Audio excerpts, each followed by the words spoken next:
नाताळच्या सुट्ट्यांमुळे शिर्डीमध्ये भाविकांची गर्दी पाहायला मिळते. नाताळच्या सुट्ट्या, वर्षांचा शेवट आणि नवीन वर्षाची सुरुवात यामुळे भक्त साई दर्शन करतायत आणि त्यासाठी शिर्डीमध्ये दाखल झालेले आहेत. पुढील 8 ते 10 दिवस शिर्डीमध्ये भक्तांचा ओघ कायम असणार आहे. तर शिर्डीच्या साई मंदिरातून याचा आढावा घेतलाय आमचे प्रतिनिधी कुणाल जमदाडे यांनी. पाहूया. नाताळाच्या सलग सुट्ट्या, सरत्या वर्षाला निरोप आणि नवीन वर्षाच्या स्वागतासाठी साईनगरी शिर्डी सजली असून शिर्डीमध्ये भाविकांनी मोठ्या संख्येनं गर्दी केलेलं चित्र बघायला मिळत आहे.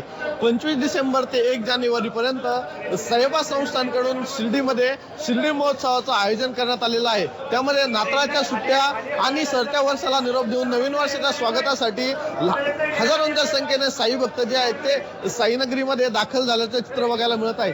आणि शिर्डीमध्ये नवीन वर्षाच्या स्वागतासाठी साई भक्तांनी मोठी गर्दी केल्याचं चित्र बघायला मिळत आहे.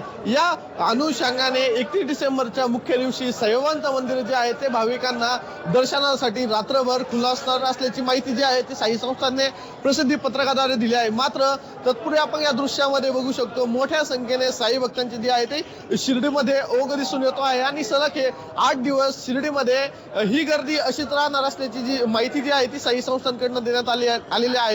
मात्र साई संस्थानकडनं देखील चोख नियोजन करण्यात आलेलं आहे.